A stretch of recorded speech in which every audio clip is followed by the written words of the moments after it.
Lições da Bíblia. Apresentação: Leandro Quadros.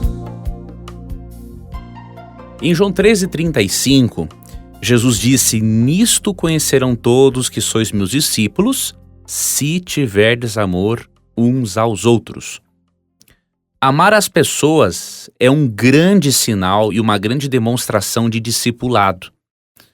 Quando amamos as pessoas, demonstramos que realmente o amor de Cristo faz parte do nosso ser. E obviamente que este amor de Cristo nós vamos também evidenciar na maneira como nós resolvemos os nossos conflitos, quando restauramos relacionamentos que podem ter sido rompidos. Você e eu vivemos num mundo de pecado. A partir do momento que nossos primeiros pais se afastaram de Deus, os relacionamentos interpessoais foram prejudicados. Em Gênesis 3, lemos que a relação do ser humano para com Deus foi prejudicada pelo pecado, a relação do ser humano para com o próprio ser humano e a relação do ser humano para com a natureza. Ou seja, o pecado, a desobediência, o afastamento de Deus trouxe sérias consequências em todas as relações interpessoais. Entretanto, amigo ouvinte, o poder do Evangelho pode restaurar as relações. Deus, para nos mostrar este poder, Deus deixou na Bíblia relatos interessantíssimos e valiosos que nos ajudam como igreja hoje para aprendermos a restaurarmos nossos relacionamentos. Esses relatos também revelam os resultados positivos de nós utilizarmos dos princípios bíblicos para lidarmos com os conflitos que existem entre nós. Em resumo, nesta semana vamos examinar de que maneira Deus inspirou aqueles grandes homens e iluminou a mente deles, dos personagens bíblicos, para que resolvessem problemas de relacionamentos. E nós vamos aprender com eles a forma como devemos abordar certas questões, como devemos tratar com os irmãos, como devemos proceder a fim de proporcionarmos um perdão mútuo e, ao mesmo tempo, preservarmos a unidade em Cristo.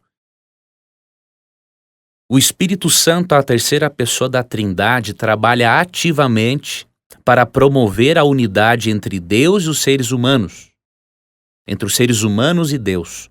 Mas, ao mesmo tempo, o Espírito Santo trabalha ativamente para promover a unidade entre os filhos de Deus. E uma das estratégias que o Espírito Santo usa, além do seu poder sobrenatural, é deixar-nos na Bíblia relatos de pessoas que conseguiram restaurar seus relacionamentos. E por isso, vamos fazer o estudo de alguns desses relatos ao longo desta semana no programa Lições da Bíblia. Você gostaria de receber a programação da Rádio Novo Tempo e também o programa Lições da Bíblia via WhatsApp? Você tem essa oportunidade agora. Você pode acessar ADV, A de amor, D de dado, V de Vitória, adv.st/Rádio Novo Tempo. Ao acessar, você pode cadastrar-se e receber este programa, além de outros conteúdos exclusivos diariamente. Cadastre-se, é grátis, é prático e com certeza você estará também compartilhando esperança com outras pessoas. Fique com Deus e obrigado por acompanhar mais um programa Lições da Bíblia. Hoje aprenderemos como que a amizade entre Paulo, Barnabé e João Marcos foi restaurada. E isso, obviamente, vai nos ensinar maneiras também de restaurarmos amizades na atualidade. Obviamente, amigo ouvinte, que a restauração de uma amizade não depende só de uma pessoa. Romanos 12:18 diz: no que depender de vocês, estejam em paz com todas as pessoas. Isso significa que depende de nós, mas também depende dos outros. Então, essas dicas que eu vou dar para você agora e ao longo da semana, obviamente, dependem da outra parte também querer. Ok? Certa vez, amigo ouvinte, de acordo com Atos capítulo 13, verso 13, o jovem João Marcos deixou de acompanhar a Paulo e a Barnabé em uma missão evangelística. E isso deixou o apóstolo Paulo extremamente chateado. Tanto que Paulo e Barnabé se desentenderam fortemente, porque Barnabé queria dar mais uma oportunidade para João Marcos e Paulo não queria dar essa outra oportunidade. Vou ler aqui para você Atos 15, 36 a 39. Alguns dias depois, disse Paulo a Barnabé: voltemos agora para visitar os irmãos por todas as cidades nas quais anunciamos a palavra do Senhor, para ver como passam. E Barnabé queria levar também a João, chamado Marcos. Mas Paulo não achava justo levarem aquele que se afastara desde a Panfilha, não os acompanhando no trabalho. Houve entre eles tal desavença que vieram a separar-se. Então Barnabé, levando consigo a Marcos, navegou para Chipre. A desavença entre Paulo e Barnabé foi tão grande que eles tiveram de se separar. Paulo e Barnabé eram companheiros inseparáveis na missão evangelística. Porém, um queria levar João Marcos e dar uma nova oportunidade para ele. Paulo, por sua vez, já não queria. E perceba, amigo ouvinte, que coisa interessante. O apóstolo Paulo, que pregava sobre a graça, precisava agora estender esta graça a um jovem pregador.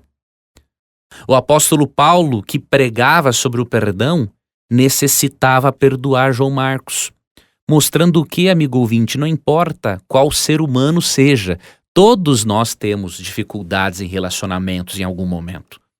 Se até mesmo o apóstolo Paulo, que era inspirado, tinha problemas em certos relacionamentos, ele precisava aprender a ter mais graça, precisava aprender a perdoar mais. Imagine você e eu. Porém, assim como Paulo, você e eu podemos aprender a deixar algumas coisas para trás e a seguirmos adiante. E foi o que aconteceu. A Bíblia não nos conta os detalhes de como foi possível existir a reconciliação entre Paulo, João Marcos e Barnabé. Mas nós percebemos que o apóstolo Paulo veio a se reconciliar com João Marcos. E dois textos são importantes para aprendermos isso. O primeiro é Colossenses 4, 10 e 11, que diz: saúda-vos Aristarco, prisioneiro comigo, e Marcos, primo de Barnabé, sobre quem recebesses instruções. Se ele for ter convosco, acolhei-o. Aqui nós percebemos que Barnabé já estava com Paulo novamente. E que inclusive Paulo havia dado instruções à igreja de Colossos para que eles recebessem a Barnabé. E em sua segunda carta a Timóteo, no capítulo 4, verso 11, percebemos que o perdão fez parte do coração do apóstolo Paulo. Ele disse o seguinte: somente Lucas está comigo. Toma contigo Marcos e traze-o, pois me é útil para o ministério. Perceba, amigo ouvinte, no passado, Paulo brigou com Barnabé, ele e Barnabé se desentenderam, porque Paulo achava que João Marcos era inútil para o evangelho, para o ministério, na verdade, porque ele havia o abandonado na viagem missionária. Agora, depois que ele perdoa João Marcos, ele está dizendo assim: ele me é útil para o ministério. O evangelho, amigo ouvinte, tem o poder de derrubar as barreiras que existem entre nós. E se nós permitirmos que o poder do evangelho entre em nossos corações, nós poderemos restaurar as nossas relações com aqueles irmãos com quem nos desentendemos. E assim como Paulo podemos permitir que Deus trabalhe em nós para que tudo mais fique para trás e recomecemos uma nova relação com os nossos irmãos na fé, a fim de que trabalhemos todos juntos, unidos no mesmo propósito, que é levar o amor de Deus para as pessoas e contribuir para que Jesus volte logo.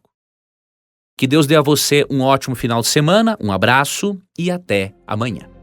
Ontem aprendemos como o Evangelho restaurou o relacionamento entre Paulo, João Marcos e Barnabé.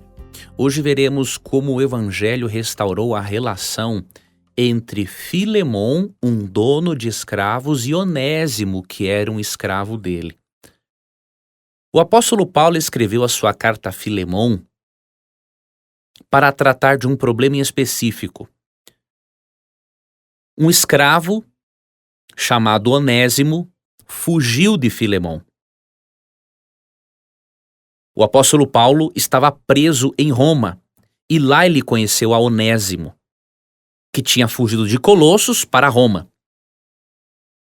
E obviamente o apóstolo Paulo teve a oportunidade de levar o evangelho para esse escravo e esse escravo se converteu. E a epístola a Filemon é um apelo de Paulo para que agora ele mude a sua forma de se relacionar com Onésimo. Paulo apela a Filemon para que receba a Onésimo de uma forma diferente. Filemon, na verdade, era um líder da igreja de Colossos e ele precisava aprender com Paulo que agora ele deveria tratar o escravo Onésimo de uma forma diferente. Ao invés de ter amargura por ele ter fugido, deveria recebê-lo como um irmão em Cristo. E nós lemos em Filemon, no verso 16, que Paulo diz assim para ele: não mais como escravo, mas muito além de escravo, como irmão amado.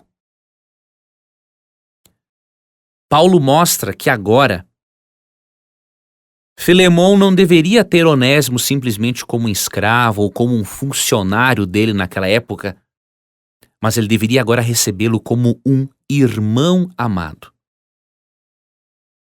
O apóstolo Paulo nos mostra, amigo ouvinte, que o evangelho muda a nossa forma de tratarmos as pessoas. Se você e eu, quando conhecemos a Cristo, se você e eu, após estudarmos a Bíblia, não mudamos a forma de tratar as pessoas e não as tratamos melhor, é porque nós não conhecemos ainda ou não experimentamos o verdadeiro evangelho. Uma pessoa que é batizada, que se diz cristã, que trata os outros com arrogância, que trata as pessoas com falta de educação e de respeito, que xinga, que grita, que fala mal, esta pessoa não experimentou o evangelho. Porque quando experimentamos o evangelho muda a forma como tratamos os outros. Paulo disse para Filemon que agora ele receberia Onésimo como um irmão amado, ao invés de um escravo. Ou seja, o evangelho muda as relações, restaura os relacionamentos, a condição original que Deus queria que os relacionamentos se encontrassem. Deus queria que todos vivessem em harmonia. É óbvio que o pecado infectou as nossas relações interpessoais. Porém, apesar disso, o evangelho pode restaurar, pode transformar inimigos em amigos. Porque foi exatamente isso que a cruz de Cristo fez. De acordo com 2 Coríntios 5, 19 a 21, a cruz de Cristo nos reconciliou com Deus. Fez com que nós voltássemos a ser amigos de Deus, porque em Cristo a justiça de Deus contra o pecado foi satisfeita. A cruz nos aproxima da divindade novamente e nos reconcilia com a divindade. E da mesma forma, amigo ouvinte, Deus nos chama para sermos ministros da reconciliação. Assim como Deus reconciliou o mundo consigo mesmo por meio de Cristo, você e eu devemos ajudar o mundo a se reconciliar com Deus. Porém, um dos testemunhos mais poderosos em favor do evangelho é quando nós nos reconciliamos com os nossos familiares, com os nossos irmãos na fé, para que as pessoas vejam que realmente o evangelho fez a diferença na nossa vida. Amanhã daremos sequência ao nosso estudo. Temos muitas coisas boas para continuarmos estudando nesta semana, e eu tenho certeza que se você aplicar esses princípios bíblicos na sua vida, você vai perceber uma restauração significativa nos seus relacionamentos. Então, acompanhe o programa até o áudio final e vai na sexta-feira, e com certeza vamos aprender muitas coisas juntos. Deus te proteja e até amanhã. Você gostaria de receber a programação da Rádio Novo Tempo e também o programa Lições da Bíblia via WhatsApp? Você tem essa oportunidade agora. Você pode acessar ADV, A de amor, D de dado, V de Vitória, adv.st/Rádio Novo Tempo. Ao acessar, você pode cadastrar-se e receber este programa, além de outros conteúdos exclusivos diariamente. Cadastre-se, é grátis, é prático e com certeza você estará também compartilhando esperança com outras pessoas. Fique com Deus e obrigado por acompanhar mais um programa Lições da Bíblia. Uma doutrina bíblica que nos ajuda a preservarmos a unidade da igreja é a doutrina dos dons espirituais. Se você e eu entendermos a função dos dons espirituais, preservaremos a unidade da igreja, trabalharemos de forma muito mais organizada e eficaz para apressarmos a volta de Cristo.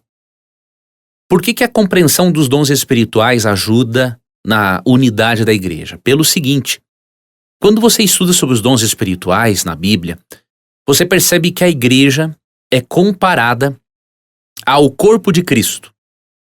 Recomendo que você leia sobre isso em 1 Coríntios capítulo 12. Cristo é o cabeça desse corpo espiritual e nós somos o corpo.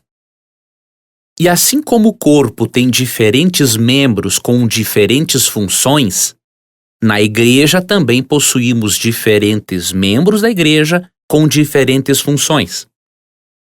E Paulo argumenta também em 1 Coríntios 12, assim como a mão não pode dizer ao braço que ele não é importante, e assim como a perna não pode dizer à mão que ela não é importante, nenhuma pessoa da igreja pode se sentir livre para dizer que determinado irmão que exerce determinada função não é importante. Em Cristo, todas as pessoas são iguais e têm a mesma importância. Assim como cada membro do corpo, por mais simples que possa parecer, tem uma função vital para o funcionamento do corpo, cada membro do corpo de Cristo, que é a igreja, por mais que tenha uma função aparentemente simples, ela é vital para a manutenção do corpo espiritual de Cristo. Quando entendemos que cada um de nós é dotado pelo Espírito Santo de dons espirituais diferentes e que ambos os dons são vitais para a preservação do corpo de Cristo, entendemos uma coisa, que Deus nos chama à cooperação e não à competição. E quando entendemos que Deus não nos chama a competirmos para provarmos que exercemos melhor o nosso dom do que outro, mas quando entendemos que Deus nos chama para cooperarmos uns com os outros, compreendemos a essência dos dons espirituais. Os dons espirituais foram dados não para competirmos entre nós, mas para cooperarmos uns com os outros para a pregação do Evangelho, para apressarmos a volta de Cristo. Por isso, amigo ouvinte, os dons espirituais dados pelo Espírito Santo não são para exibição egoísta, mas para ajudar na pregação do Evangelho. Quando entendemos que cada membro do corpo de Cristo é importante, que desempenha uma função vital para o corpo, preservamos a unidade porque não vamos nos julgarmos melhores e nem piores do que ninguém. Entenderemos que um irmão que prega, que um irmão que distribui folhetos, que um irmão que recepciona alguém na igreja, todos têm uma importância vital para o corpo espiritual de Cristo. E quando temos esta compreensão, percebemos que somos chamados para cooperarmos uns com os outros e não para competirmos. E quando tiramos do nosso meio esse espírito de maturidade, esse espírito de competição, preservamos a unidade e avançamos em direção daquilo que é o mais importante, cumprirmos com a nossa meta de nos desenvolvermos espiritualmente por meio dos nossos dons e contribuirmos também para que outras pessoas conheçam a graça de Deus, assim como conhecemos. Amanhã eu quero estudar com você algo sobre o perdão. É possível realmente perdoar? Perdoar é esquecer? Será que Deus exige que uma pessoa abusada sexualmente ou vítima de algum criminoso, ela perdoe tais pessoas da mesma forma que alguém perdoa um irmão por causa de problemas do cotidiano? Você precisa acompanhar o programa de amanhã para ter essas respostas. Essas respostas, à luz da Bíblia, serão confortantes e libertadoras para você. Você gostaria de receber a programação da Rádio Novo Tempo e também o programa Lições da Bíblia via WhatsApp? Você tem essa oportunidade agora. Você pode acessar ADV, A de amor, D de dado, V de Vitória, adv.st/Rádio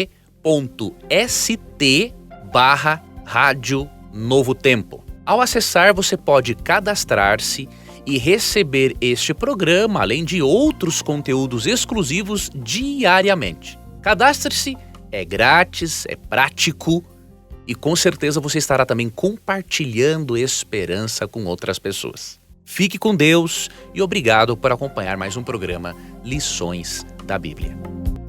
Para estudarmos sobre o perdão, é importantíssimo sabermos que perdoar não é esquecer. Perdoar não é receber um tratamento de choque. Perdoar não é receber de Deus uma amnésia espiritual, diríamos assim, que nos faça esquecer do passado. Perdoar não é esquecer. Perdoar é não trazer mais à tona aquilo que nos causou dor no passado.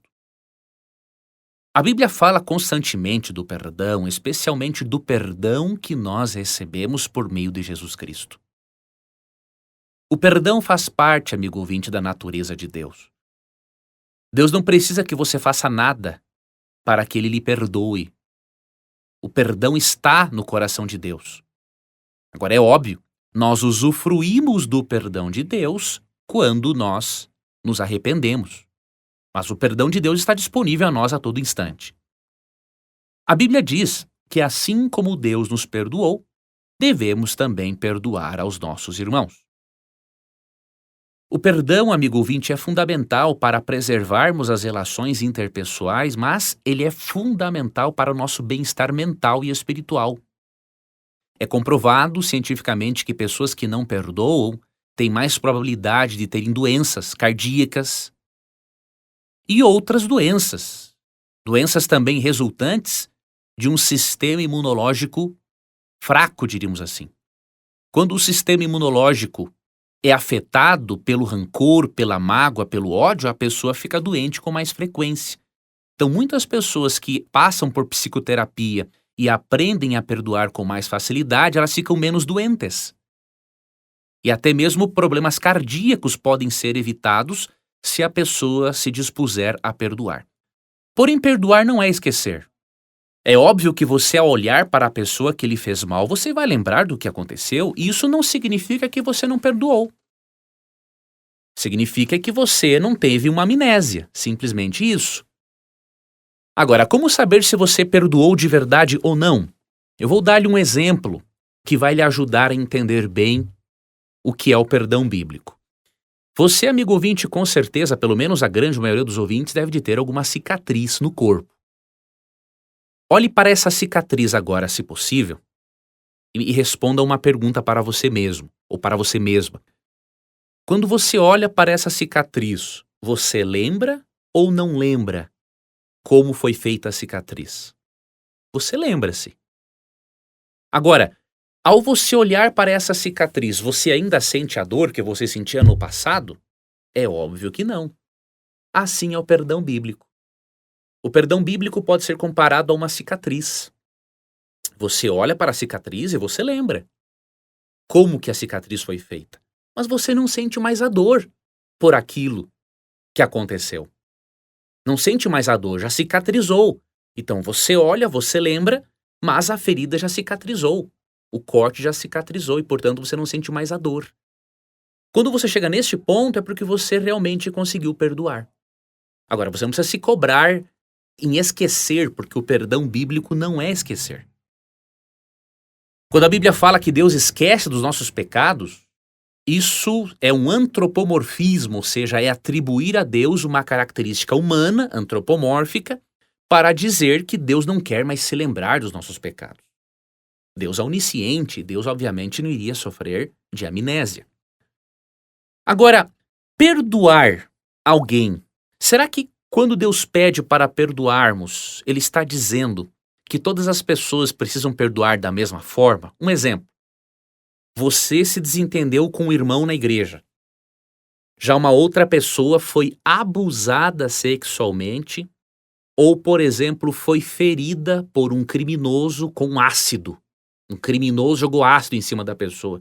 Isso causou um trauma profundo, tanto isso quanto o abuso sexual. Deus pede para que o perdão exista para tais pessoas. Nós cristãos precisamos parar de colocar uma carga sobre as pessoas que Deus não colocou sobre elas. Tem muitos cristãos que não param para entender devidamente o texto bíblico e nem para analisar as implicações de suas afirmações. Uma pessoa que foi abusada sexualmente, ela não teve o mesmo tipo de trauma impresso na mente que uma pessoa que se desentendeu por uma questão do cotidiano. O trauma de um abusado sexual ou de uma vítima de violência é muito mais profundo. Deus não quer, obviamente, que a vítima faça justiça com as próprias mãos, mas Deus não exige que a vítima de tais atrocidades reaja da mesma forma que uma pessoa que, por exemplo, se desentendeu com um irmão ou com uma irmã na fé por causa de um assunto banal. Quando você estuda a Bíblia, você percebe que pessoas boas reagem de maneira diferente diante de situações trágicas. E Deus respeita a forma como cada pessoa reage. E eu vou lhe provar isso biblicamente. Em 2 Crônicas 24, 21 e 22, Zacarias literalmente pediu que Deus vingasse-se daqueles que estavam o perseguindo e acabaram o matando. Pediu que Deus vingasse mesmo. E em Lucas 11:51, Jesus não condenou esta oração de Zacarias. Porque pessoas boas reagem de maneiras diferentes diante de situações trágicas. Já Estevão, em Atos 7:60, quando foi apedrejado, ele orou: Pai, perdoa-lhes porque não sabem o que fazem. Veja, Jesus não condenou Zacarias, sancionou inclusive a oração de Zacarias, e o Espírito Santo deixou registrada a oração de Estevão para nos mostrar o quê? Que Deus respeita a maneira como as pessoas reagem. Portanto, se você foi abusado sexualmente, ou se você foi vítima de um criminoso, a Bíblia não exige que você tenha no seu coração o mesmo sentimento que você teria ao você se reconciliar com alguém que lhe fez um mal com danos bem menores. O que Deus não quer é que você faça a justiça com as próprias mãos. O que Deus não quer é que você fique trazendo à tona este assunto, porque isso vai lhe prejudicar ainda mais. Agora, o que Deus quer é que você fique bem tranquilo, bem tranquila. Se você foi abusado sexualmente por seu pai ou por sua mãe, não tem como você restaurar mais a relação com a pessoa assim. Você não vai pagar o mal com o mal. Você não vai fazer a maldade para a pessoa. Mas você vai ter que manter um afastamento saudável até mesmo para preservar a sua integridade tanto física quanto emocional. Então, tenhamos em mente esses conceitos. Vivamos a nossa vida juntamente com Cristo para que Ele nos ajude, amigo ouvinte, a perdoarmos aos nossos irmãos. E deixemos que Cristo trabalhe na vida daqueles que foram agredidos, abusados gravemente. Eles e Cristo têm uma forma especial de lidarem com tais agressores. Quem nunca foi estuprado, quem nunca teve um filho assassinado por um bandido, ele não tem o direito de querer dizer para outra pessoa qual sentimento ela deve de ter. Então, que cada um trabalhe com Deus, trabalhe a sua dor com Deus, dentro das suas possibilidades, sempre seguindo os princípios bíblicos, sem meter-se na vida da outra pessoa que está sofrendo. Se há um capítulo, amigo ouvinte, que resolveria muitos problemas de relacionamentos, ou evitaria muitos problemas, é Mateus 18, 15 a 17. Infelizmente, existem muitos fofoqueiros que não sabem permitir que as pessoas resolvam os problemas delas da maneira bíblica. Ao invés de resolver os problemas de desentendimentos como Jesus ensinou, muitos gostam de fazer fofoca, de contar acerca de detalhes que a outra pessoa ou as partes envolvidas não autorizaram. Vamos ler as instruções de Cristo em Mateus 18, 15 a 17, para aprendermos, amigo ouvinte, como resolvermos problemas na igreja e como restaurarmos relações. Mateus capítulo 18, dos versos 15 ao 17. Esse capítulo é muito importante, especialmente nesta nossa era da informação, na era das redes sociais. O que as pessoas usam das redes sociais para fazerem fofoca, para espalharem as chamadas fake news, inclusive as fake news religiosas, não é? Ao invés de seguir esse princípio de Mateus 18, não é brincadeira. E eu posso garantir para você que Deus vai cobrar isso. Deus vai cobrar daqueles que, ao invés de resolverem problemas da forma bíblica, usam as redes sociais para darem vazão ao seu coração fofoqueiro. Vamos ler Mateus 18, 15 a 17, que diz: Se um irmão pecar contra você, fale com ele em particular e chame-lhe a atenção para o erro. Veja, aqui não disse, se um irmão pecar contra você, fale com ele lá no Facebook, exponha-o no Facebook, no Instagram, no Twitter, nada disso. Se um irmão pecar contra você, fale com ele em particular e chame-lhe a atenção para o erro. Se ele o ouvir, você terá recuperado o seu irmão. Ou seja, pode acontecer, amigo ouvinte, de a pessoa estar errando contra nós simplesmente por falta de informação ou de um toque a mais. E quando nós falamos com a pessoa e falamos do quanto aquilo está nos magoando, ou seja, falamos mantendo o equilíbrio emocional, é claro, porque se você falar com alguém xingando, brigando, berrando, aí você vai estar sendo um desequilibrado, você já vai criar uma barreira entre você e a outra pessoa, ela não vai querer lhe atender. Então, falar mantendo o equilíbrio emocional, expondo sim o que está sentindo, mas mantendo o equilíbrio emocional. Muitas vezes isso resolve no primeiro diálogo, na primeira conversa. Se não adiantar, olha o que Cristo diz agora no verso 16. Mas se ele não ouvir, leve consigo um ou dois outros e fale com ele novamente, para que tudo o que você disser seja confirmado por 2 ou 3 testemunhas. Veja, o próximo passo é levar 1 ou 2 pessoas para ajudar na resolução do problema e na reconciliação. E muitos também não seguem este passo e começam a espalhar problemas, fofocas, brigas pelas redes sociais, pensando que pelo fato de ser numa rede social, Deus vai justificar a fofoca e a intriga. Deus vai castigar do mesmo jeito. Verso 17. Se ainda assim ele se recusar a ouvir, apresente o caso à igreja. Então, se ele não aceitar nem mesmo a decisão da igreja, trate-o como um gentio ou como cobrador de impostos. Ou seja, aqui a etapa final é a remoção do indivíduo do rol de membros da igreja, já que ele não quis agir como um cristão e decidiu permanecer como um ímpio, não querendo resolver o problema, não querendo se reconciliar. Então a Bíblia apresenta alguns passos para a correção de um irmão. Primeiro, conversar em particular com ele. Se não der certo, levar mais 1 ou 2 pessoas. Se não der certo, comunicar à igreja.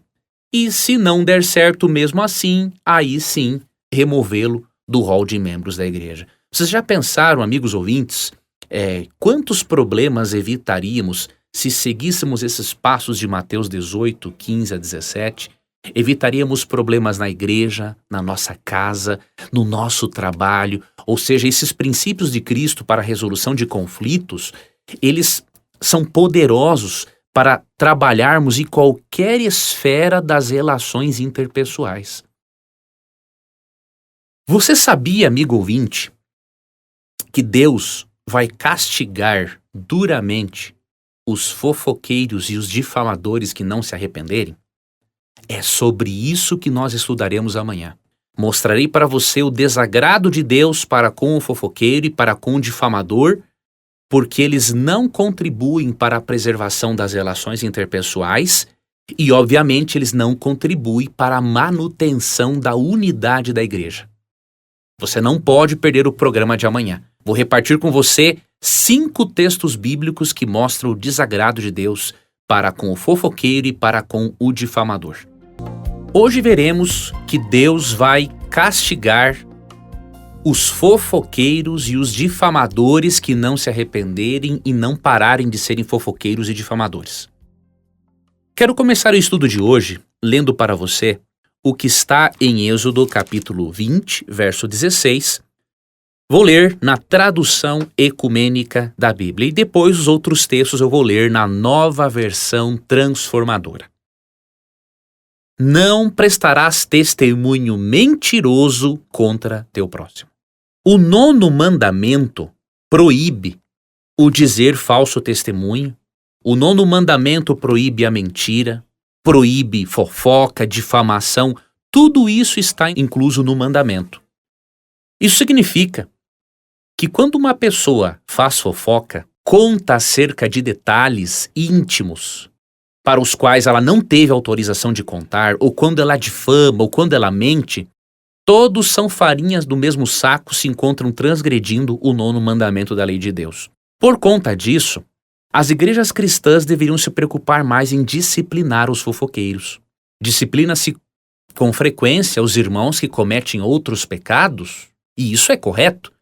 Porém, deveria-se disciplinar mais os fofoqueiros, inclusive aqueles que usam as redes sociais para fofocarem e para difamarem os outros. Muitas igrejas cristãs estão falhando muito nisso. E eu vou mostrar que é uma responsabilidade das igrejas cristãs prestarem um pouco mais atenção no perfil de seus membros para perceber se nas redes sociais eles não estão sendo fofoqueiros, difamadores e, deste modo, dignos de uma disciplina eclesiástica para o próprio bem espiritual deles. Vamos ler o que Deus diz sobre o assunto, para você ver a seriedade com a qual Deus encara esse tipo de assunto, de modo que a igreja cristã deveria também disciplinar mais esse tipo de gente. Levítico 19:16. Vou ler agora os próximos textos na Nova Versão Transformadora, diz assim: não vivam como difamadores no meio do povo. Deus proíbe que um filho dele seja difamador. Não importa o que você tem no seu coração, na sua mente, não importa as razões. Mesmo que a outra pessoa esteja errada, Deus não nos autoriza a difamarmos.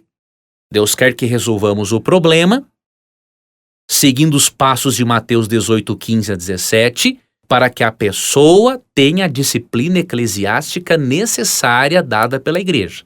Agora, Deus não autoriza a difamação. Ele diz, não vivam como difamadores no meio do povo. Isso também significa que não devemos viver como mexeriqueiros, querendo saber o que está se passando na vida dos outros para nos metermos na vida dos outros e ficarmos falando mal do nosso próximo.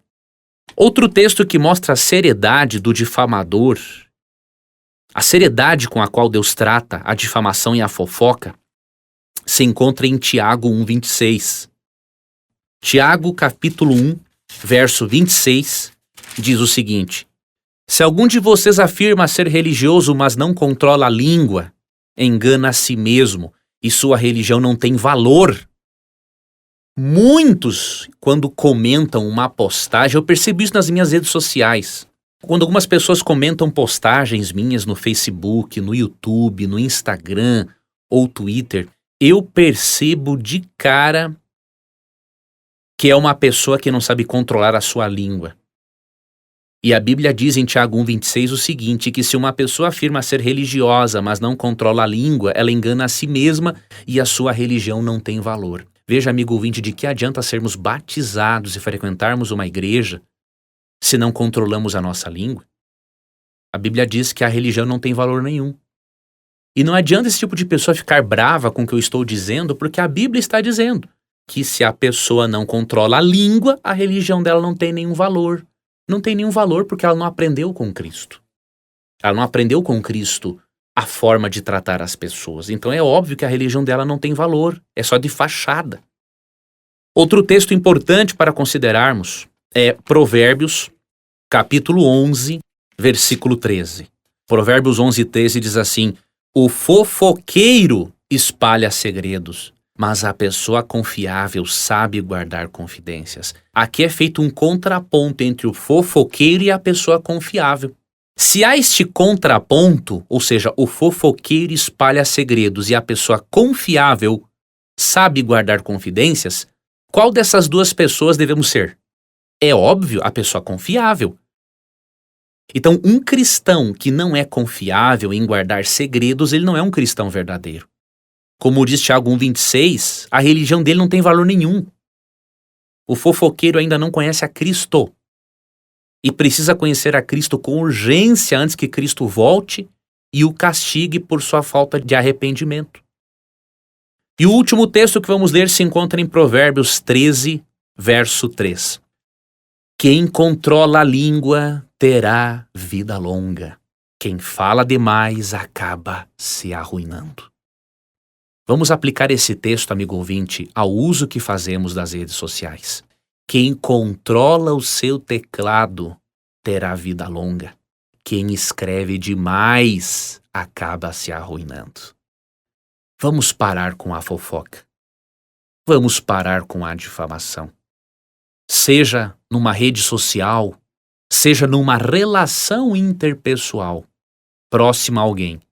Se nós não aprendermos a controlar a língua, como diz Tiago 1,26, a nossa religião não tem nenhum valor.